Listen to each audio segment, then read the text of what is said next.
So, welcome to part 3 of our end of the year special. So far you've heard our favourite tracks of the year, and now you're going to hear our favourite albums, but not of just this year, from since we started back in 2020. So we both chose 5 albums to discuss and to celebrate. We also dive into some of our gigs and other songs we enjoyed this year, and I swear like a trooper, I do apologise, especially during this Christmas season. So yeah, until next year, guys. Bye-bye. Welcome to the Over Underrated podcast with Fran and Babs.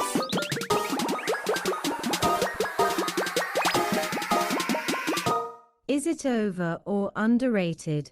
This year, as it's our 6th year of doing best of episodes, and we are halfway through the decade, I thought it would be quite fun for Fran and I to pick our top 5 albums of the year. I'm very curious to see what Fran has chosen, and we haven't told each other in advance what it's going to be. I feel like I can almost guarantee that there will be no crossover looking at my list. But yeah, I think it's also an opportunity that in my picks, there's definitely bands that I've wanted to pick for best ofs, but I haven't, either because it hasn't fit the categories, or, there's other people that I wanted to talk about because they were more famous. So, yeah. Fran, you were saying that you had a selection method for this? Yeah, so I just looked at my top 5 albums I always list like my top 5 albums of the year. So I just I went through every year and I thought, right, if I pick one for every year, then 2024, I haven't chosen any of that year. It's a poor year for music. So I've got one, from 2020. I've even chosen one from this year as well. 2020, I struggled, but I guess we know what it was. So I think a lot of people, a lot of people may have delayed that album for reasons like they couldn't fucking tour it. So yeah, I know you always joke about this, but I've actually put the Killers, which is actually I think I adore the Killers. I don't think I've ever really actually chosen a song before or an album before. So yeah, Imploding the Mirage by the Killers in 2020, I think came out mid-year, and I think it's probably their best album since Sam's Town. They went back to just doing great tracks, and they recorded with loads of great musicians. I did the tracks of K.D. Lang, Rain's Blood. Yeah, and I would say that Caution and My Own Soul's Warning are two songs which I would put in the top 10 songs of the Killers catalogue. Yeah, I struggled to find much from that album from that year. I put Georgia down, but I don't love the Georgia, but it's okay. Gorillaz and Bombay Bicycle Club, but I think they're all like maybe a 7 out of 10. So maybe the Killers is the only one I'd give 8 out of 10 to. So yeah, so I wanted to do one from the year we started the podcast. So yeah, the Killers 2020, Imploding the Mirage.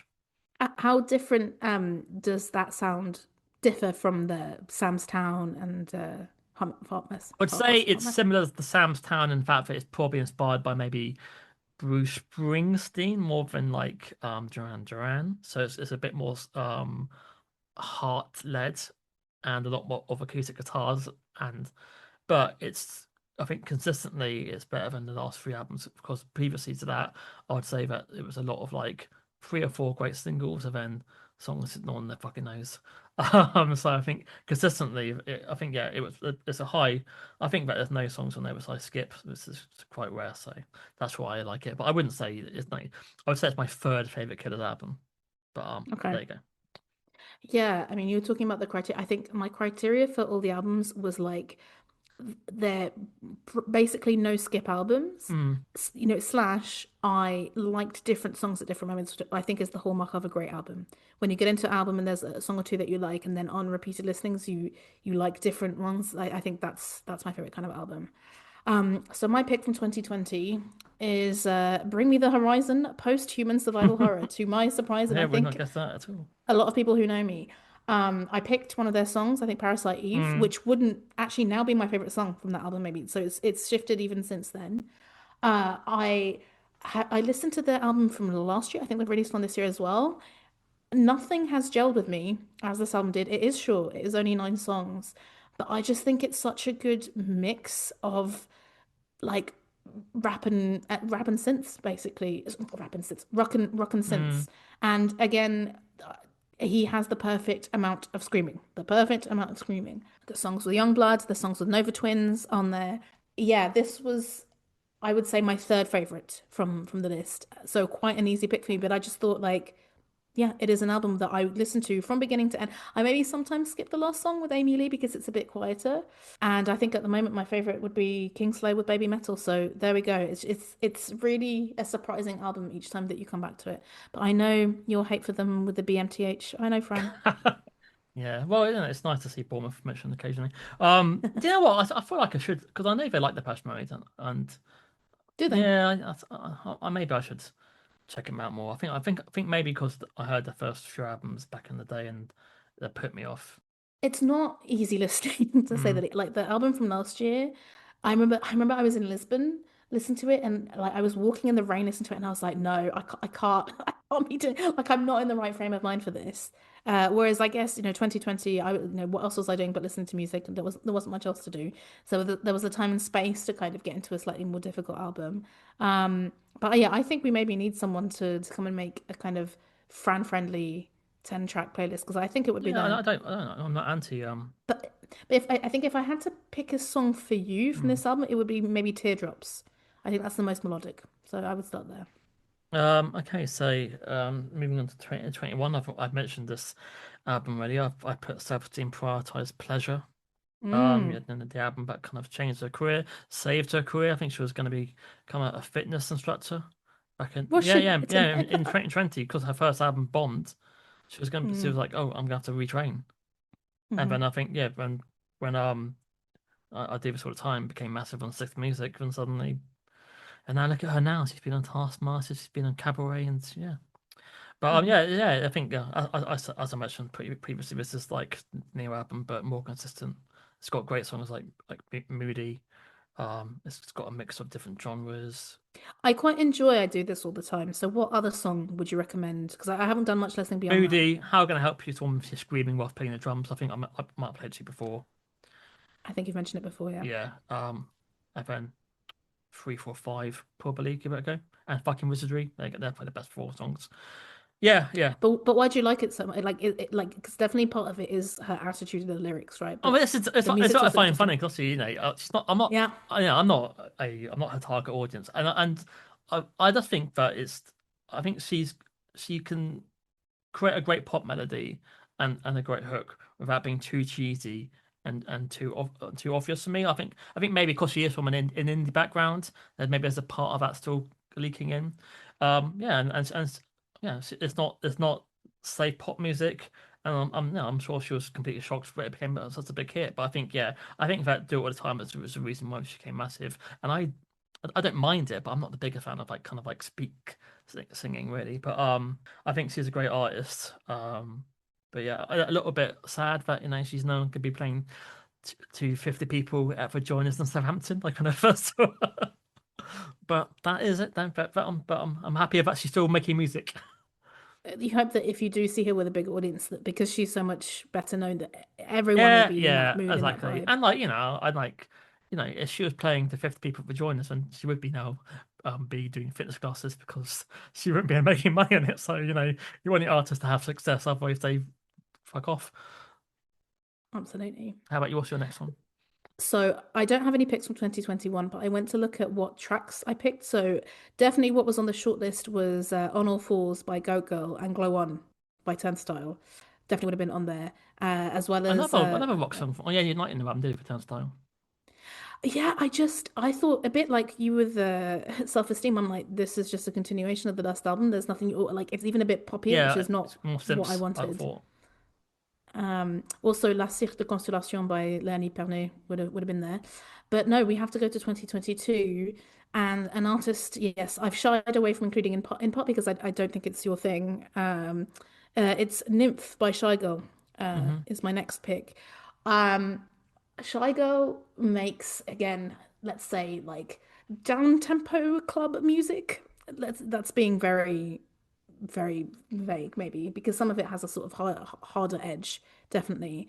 But ever since I discovered her, it is amazing how I pretty much like anything she puts out. So she hasn't put out another album since then, but she's put out a remix album, she puts out EPs, she puts out collaborations with people, and every time I'm like, yep, another great song by Shy Girl. Um, And I don't know what it is. Like I've seen her live and it was good, but you could tell that she doesn't have much live experience and it was just her on the stage. So I really enjoyed kind of like listening to those songs live and seeing her. And, she's like me, she's a bigger lady and she absolutely owns it.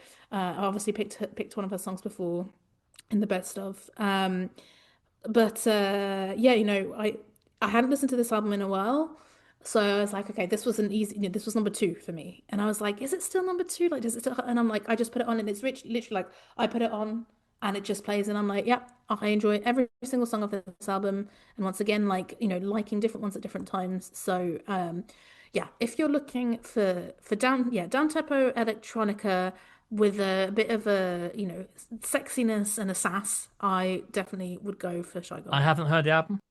So I would say if you've not heard of her, maybe the best song to start with is Firefly, which is the Firefly. most pop.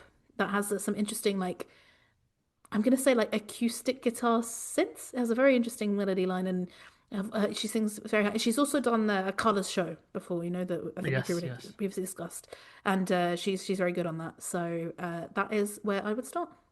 But my favorite title song is Schlut, Schluts. where woke up feeling like a schlut.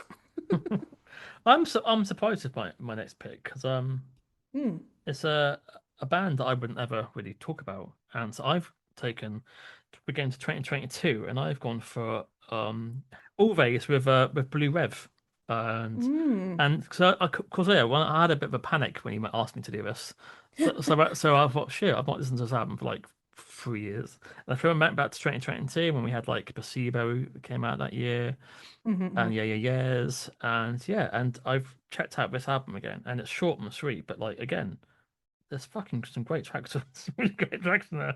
And I was like, fuck me, I forgot how good Belinda Says was as a track. Yeah, so I would highly recommend that. And interesting, it's probably yeah.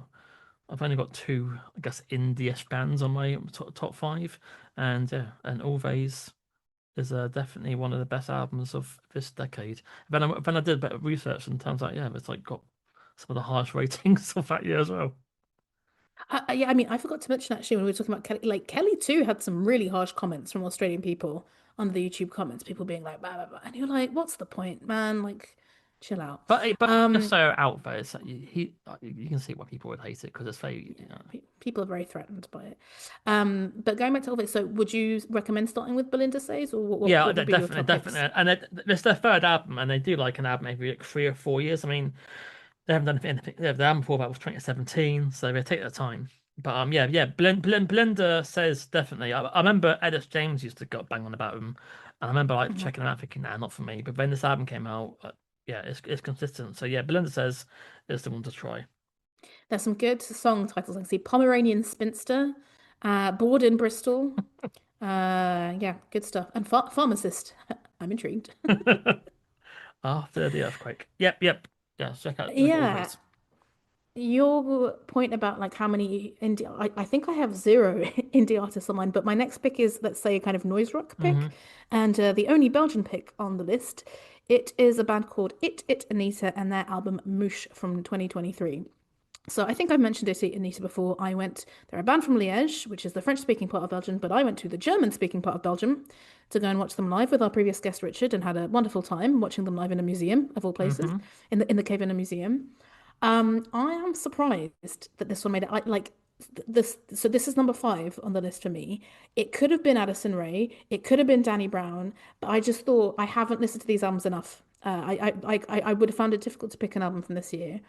And with Moosh, I would say yeah, it is arty noise rock. Um, and while I am quite obsessed with one of the songs on there called An Ode to William Blake, of Hmm. course.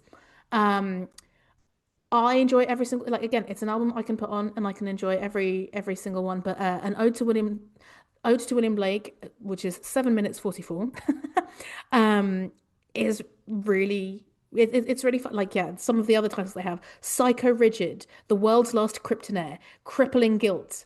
Like one of the songs that goes, the only thing that matters is pre-sales. The only thing that matters is pre-sales. So it's like very tongue-in-cheek, sarcastic, indie rock with again like a minor shouting. They're excellent live. I don't know how old they are. They've been going since 2012.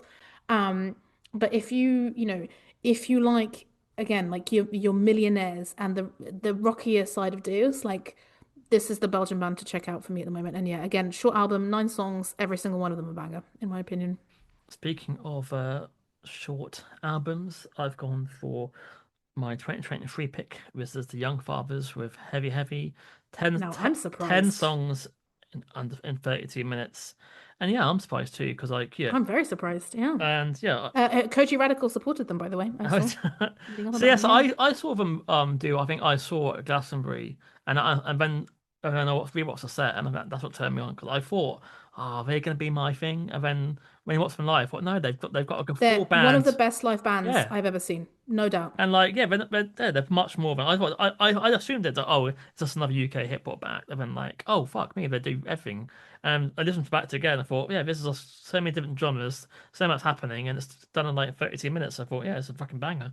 So yeah, I've chosen Heavy Heavy by Young Fathers. I'm pleasantly surprised because yeah, I saw them live at Best Kept Secret, Hmm. and I was blown away. And by that point, like they're again a band I dipped into. But I have to say, I think having seen them live and it being so special, like listening to them on the record, it isn't Ah. quite the same thing, which is why I haven't gone. But like, yeah, maybe this is the one that I need to listen to kind of from beginning to end. I haven't had the attention span maybe to sit down and do that just because it was just so incredible live, and I would really recommend it. Like for kind of yeah, it's definitely not hip hop, but like it's so much more than that, as you I say. just noticed that they've done the soundtrack for 20 years later. I Yeah, didn't even know yeah. it was them. I've seen the See film. that I knew. Ah, okay. And you know what? I haven't seen any of the 28 years franchise and I Uh, really want to, but yeah, maybe in like the Christmas break when I'm well, when you might I as come back from well Portugal. because the sequel's out in January. So if you do it in Christmas, you'll be Is it? just in time to watch the new one. But will it be out in January in Belgium? Because yeah, usually British films are out a bit later. I have to see, but yeah. Cool. For my second to last album, I'll go for like the lower because they're both from 2024. I'll go for my lower ranked album, a band that I sh really should have picked if I was being honest. It's Kneecap with Fine Art, Mm-hmm. number 4 on my list. If you'd have told me that I would enjoy the startings of a cheeky Irish hip hop band, I would have been like, "What the fuck are you talking about?" But yeah, I first heard about Kneecap, I think in about 2023.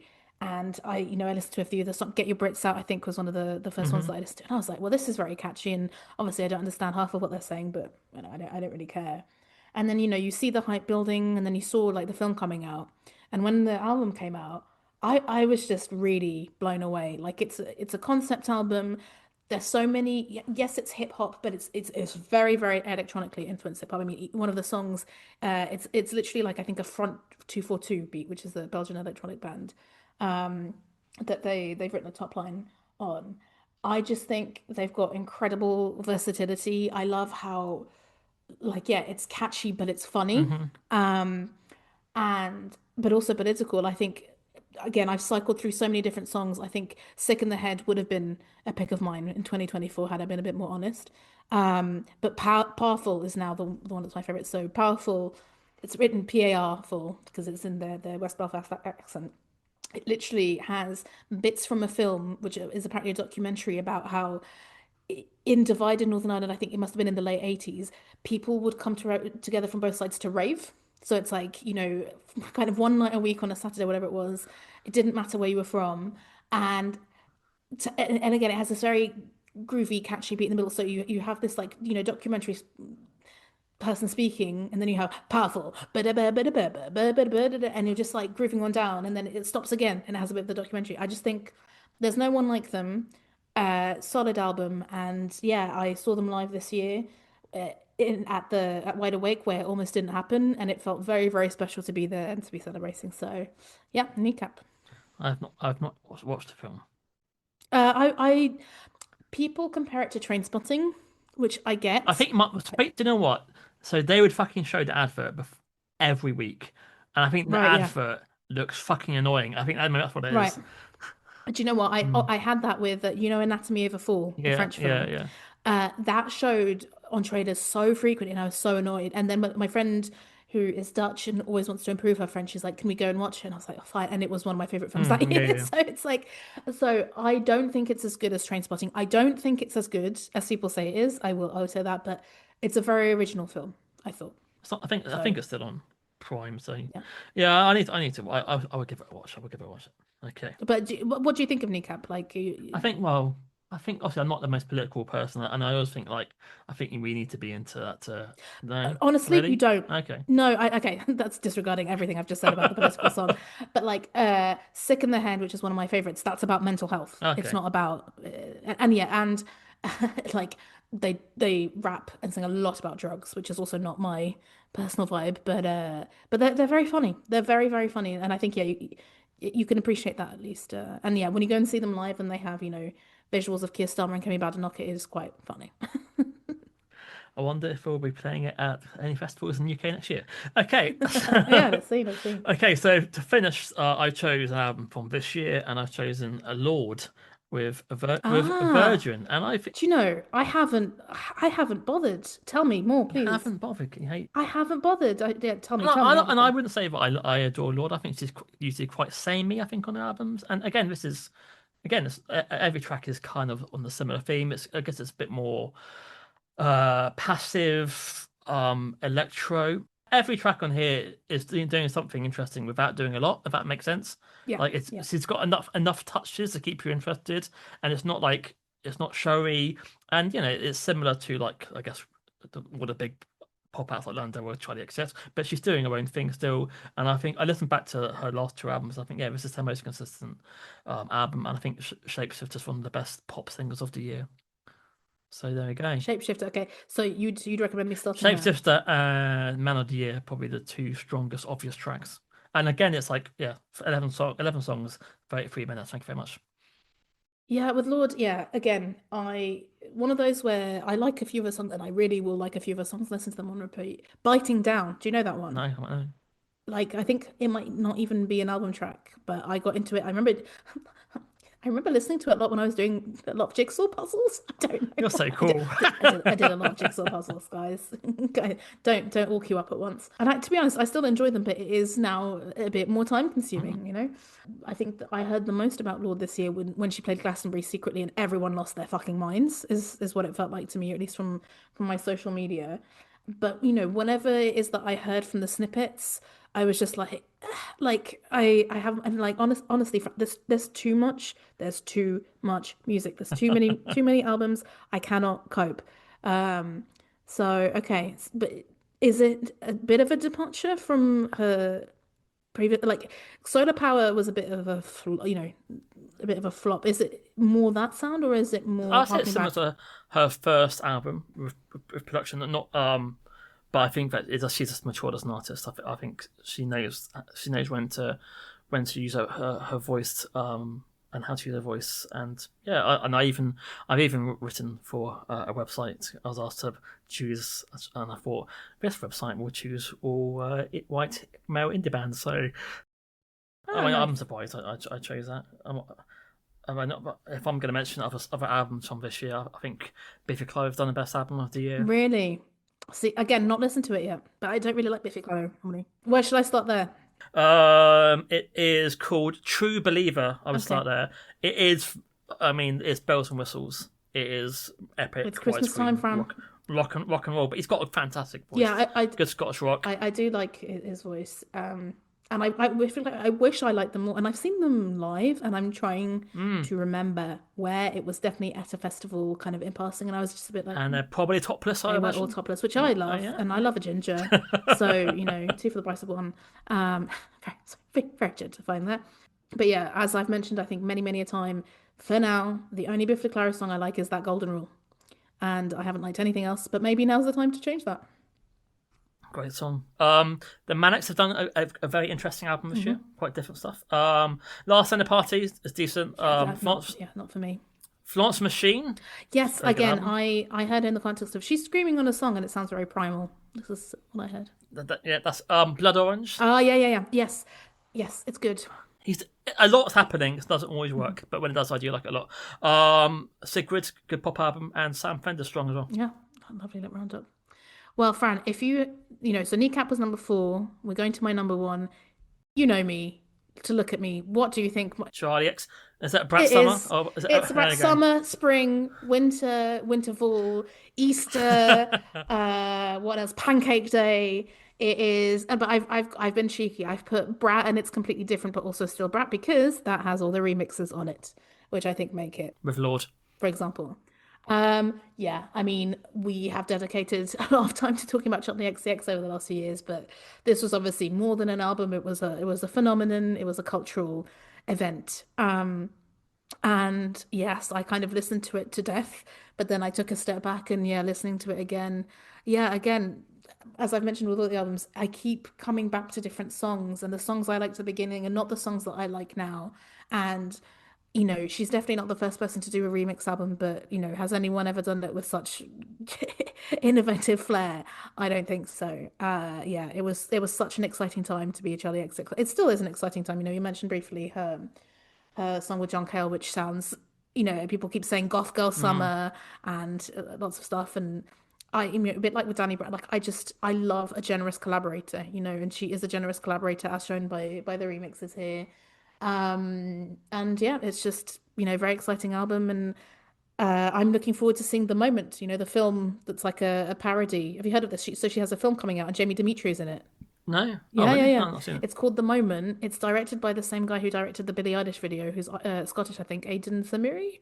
And I think it's meant to be like him following her during the Brat summer, but it's a parody, and Jamie Demetriou is in it, which explains why the hell he was at her wedding. I was very confused to see him Is there. that a full film Yes, like or short? yes. Okay, So I'm very, and Rachel Sennett is in it, for example. So I'm very, very curious to see what's happening. cool. So there you go, guys. Let us know your favorite albums from the past 6 years. Yeah. And do you agree or disagree? They probably disagree. Please keep that in. Over underrated. No Taylor Swift mentioned. Who else have you not mentioned who's massive this decade? Oh gosh. No 1975. FKA Twigs, I feel, has been No FKA Twigs yet, or Little Sims. a Little Sim. Yeah, What my, Little Sims. She's on my long list. She has a song called Blood with Wretched 32, which is really good.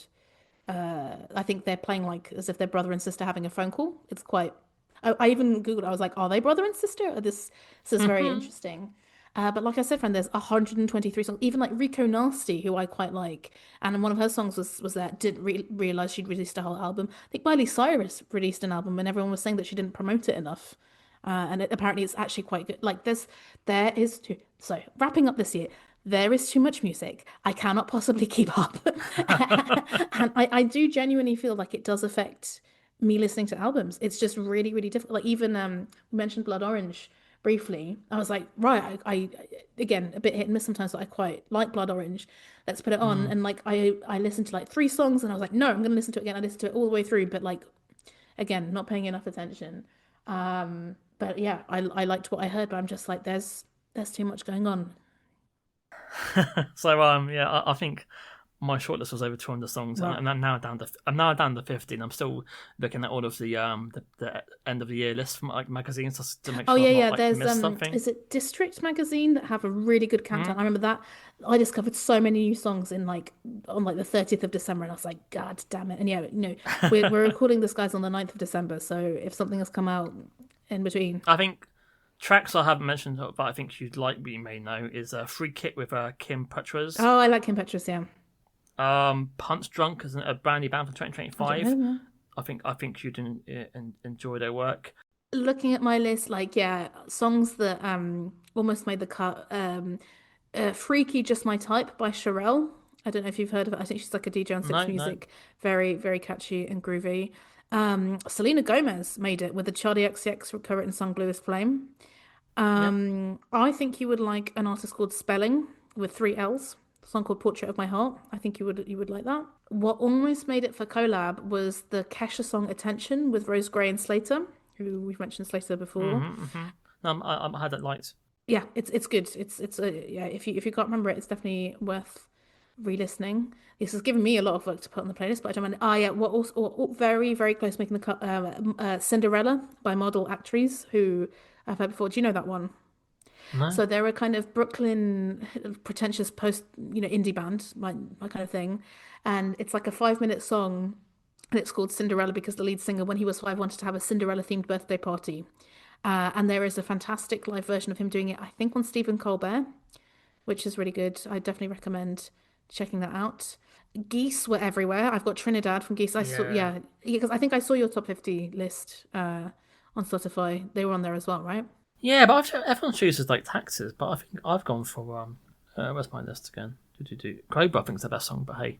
Yeah, but I don't love it as much as like people like some like John Robbins people. I think it's decent. I think they're this year's Raw Drugs. You know, like for like middle-aged men one. Yeah. That, and is it Cameron Winter, who is also It's well, that was from last year though, yeah. and I was like, oh god, yeah, like I remember seeing that album cover.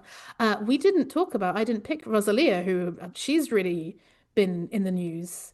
Did you? I found like the one she did with Bjork. I thought, oh, this is like this is wow, but again, I think that it was maybe the wow factor. And then after a few listens, I don't think I'm gonna listen to this again. Like I enjoyed it, but yeah, it's more the surprise wow factor of like, wow, there's just a lot happening. But yeah, I don't think I loved it. I think I've listened to the album a few times, but it's a difficult listen, right? Because it's so complex. But I will say there is a song that where she sings in Portuguese with a fado singer, which is quite impressive, I have to say. So I think I started by saying that there's too much music, which is a blessing and a curse. Definitely, as streaming as ever comes into consider, Spotify gets less and less popular, and I do see more and more people getting off it. I think people are maybe considering more about, the usual as we talk about buying music and going to concerts and buying the merch. And yeah, like I, as someone with, again, attention deficit, I love the fact that I can jump from artist to artist, but I do feel more and more like, especially, even if it's an album that I really like, I forget the names of the songs. I don't, I can't remember what the song is, whose lyrics I remember, and that is a bit sad, even if I'm, discovering so much music at my fingertips. Yeah, there's a lot, and I even try and do shortcuts. But this isn't great when I think. Actually, if I listen to the last minute of a song, Oh, right, yeah. then most people leave the best to last, so it's a good way of gauging. So when you're trying to go for like 100 songs, I think, but then I think well that's bad because so many songs I can't instantly catchy, so I'm probably missing out on so much. But yeah, there is a lot of music out there, and apparently I'm like 10 away from hitting 1,000 podcasts this year. So when you put that into account, like you've listened to 1,000 different podcasts this year. I've almost listened to 1,000 podcasts this year. So it's probably what 3 a day. That's hang on. So 1,000 podcast episodes. Yeah. Okay, I thought you meant like different podcasts, and I was like, Fran, are you okay? Well, across maybe 200, but Yeah. So when you put that into account, then yeah. Well, I mean, I can look at my stats, like my Pocket Cast stats. So I got Pocket Casts in 2022, and there are terrifying stats. Normally they have like a Wrapped, and I normally share it, but then it's just been the same. So I have since 10th of May 2022, I've listened to 227 days of podcasts. It is worrying. I know. I think, well, I could have had another degree by now. Or listen to more music. When I look at people's like Spotify thing, and we've done 60,000 minutes, whatever it is, I'm like, oh. But then I think, oh yeah, because I listen to fucking shit as a podcast. That's why I'm miles behind. Mm-hmm. There's only so much audio you can put in your ears per year, Mm-hmm. Any other final thoughts? That I didn't see enough live music this year. Oh, I had the opposite. Yeah, and I need to top that. I've looked at some festivals next year. Nothing's grabbed me at the moment, but I should definitely see more live bands. What's on your calendar for next year? What music-wise? Yes, and have you got any tickets yet for anything? Nah, absolutely. Oh God, I've got honestly. So, disclosure: I was meant to see Lambrini Girls yesterday, but I've had so much work and there's been a lot going on in my personal life, and I didn't go because the previous week I'd gone to see Bob Dylan, fantastic. Week before that, gone to see Subways, fantastic, and today I found out I have a work trip to Slovakia next year, and I didn't know what the dates were, and I was waiting because Danny Brown is coming to Brussels, and I was like, is it around? And it's like 3 days later or something. I was like, yes, I can go to Danny Brown. So I've got Danny Brown booked. I've got I'm going to see this French band that got advertised to me as well via Instagram called Yolande Bashing. I've got tickets to see Jade. I've got tickets to see no, I've not got tickets, but I've got Sprints on the list. Sprints and Sleaford Mons are coming on the same day. Did I mention Sprints a few years Yes, you ago? did. They were one of your picks. It's thanks to you that their album was really good this year. I really enjoyed that album this year. Descartes, my highlight, the song that went on. Oh yeah. Speaking of mental health, I was supposed to see Kite at Fabric in London last month, and I didn't go. You didn't go because of the old Menti B. Menti H, sorry. Do you know what it was? It was a weeknight. Also, them being in central London, me having to navigate, driving in, getting a tube, driving back, and I kept thinking, I've got no idea if any good live or not, and I regret it because obviously they don't fucking play in the UK ever. And Kite's live album's brilliant from this year. But I have to remember I actually am seeing Spectre next week in London. There we go. But it's a Friday night, so I'll definitely go see that. Yeah, and the Wombats played Bournemouth last Saturday, and I thought, nah. But we should talk about this. Yeah, I also was meant to see Turnstile, and I didn't because it was in a really intense week. And Lambrini Girls, I'm really pissed off about because they came in March when I wasn't here, and I tried to see if I could go to the Netherlands to see them. But yeah, there's been a lot going on, and it's that. Had you bought tickets for Turnstile? Yes, I had bought tickets for Turnstile. How much did you lose? I think I lost because it was lots more expensive. I think I lost 35 to 40 euros. But Lambrini Girls, I'm really pissed off. Ticket Swap, the fuck are you? Because Ticket Swap are normally really good. The tickets were only 21 euros for Lambrini Girls, and when you put them on sale on Ticket Swap, where it's basically a place where it has to be a real ticket. It's like a platform. You can set it, you can try and select for cheaper if you want. I saw that there were 330 people looking for tickets. So I was like, well, for sure, I put on my ticket. It didn't sell because they were like, yeah, we're going to put it in a raffle, which they sometimes do for the more popular concerts. And it didn't sell. I'm like, I cannot believe that, it said 300 plus people looking for tickets that it didn't sell in that context. Very, very strange. So doubly annoyed because I thought I'd make my 21 euros back. But I did okay regarding second-hand tickets this year because I saw St. Vincent for half price because someone couldn't sell it. And Deacon Blue, right? Deacon Blue for a tenner. Yeah. So I always check if it hasn't sold out and it's the day before, there's a good chance you can get discount tickets. I just said because Fran, I don't think I've mentioned to you maybe the most important gig I went to this year. Oh, Five. I saw Five, Fran. I saw them in Glasgow. It was incredible. I have a Five t-shirt now. So what happened without a support act? And was it just bangers? It was a DJ called DJ Mr. Jam, I think, who was like, you might remember me from Radio 1. And I'm like, no. I think I have heard of Mr. Jam, yeah. And he played basically rave versions of songs from our youth. And the funniest part of his set was him going, okay, who here was born in the 70s, the 90s, in the 2000s? Who's getting their musical education born in the 2010s? And who here was born in the 80s? The stadium goes crazy. It was great. It was fantastic. I'd never been to Glasgow before. Lovely city. Fell in love with Glasgow. Fell in love with Newcastle as well. Great place. Great times. So there we go. Well, I'm glad you saw your heroes. I saw, my heroes. I did see because they're on a main stage, but then they do some songs on like a little stage at the back, and I was quite close to that. And I saw not one but two people throw their bras onto the stage. Hey, and did they cover Reef? They did cover Reef, as you said, and Get Lucky, and the other one's very, very strange. But yeah, no, I enjoyed the set. They had this set that kind of, I guess, looked a bit like high-rise buildings, but that turned into mobile phones when it was Nokia. They turned into Nokia 3310s, and I think Joe was like, oh yeah, proper mobile phone. And I was like, yes, I am in the right place. It was great. Thanks for listening, guys. Merry Christmas, or whenever this goes out. Happy holidays. See you next time. So, you hopefully know already, but you should definitely be liking, subscribing, talking to friends and family about our podcast. And you can always reach out to us on social media. We are Over Underrated Music Pod on Instagram.